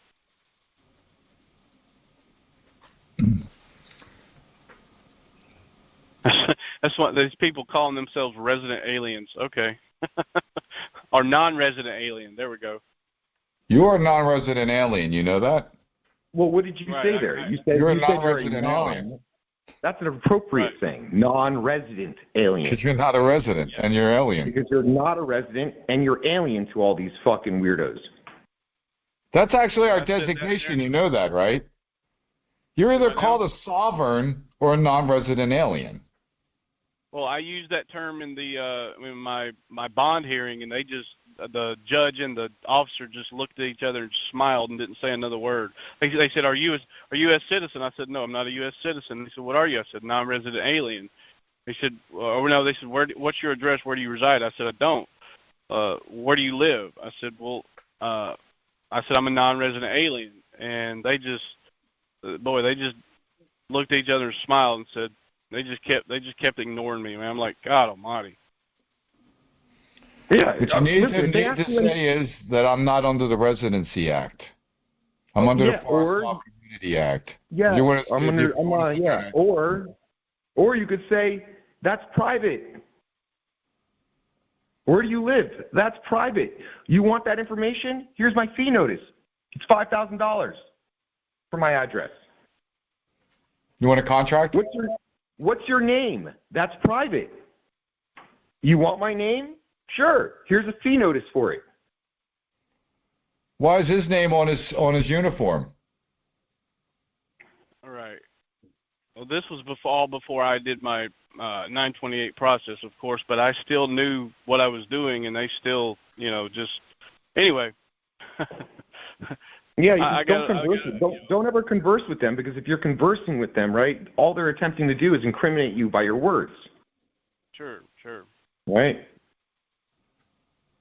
So there's no reason to really converse with them other than making a statement that has onus of proof that they can't rebut.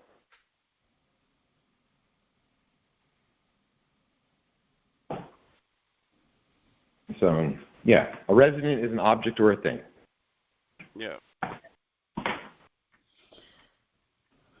So much good information. I'm going to close off the recording today, and then we can just continue with more comments and questions.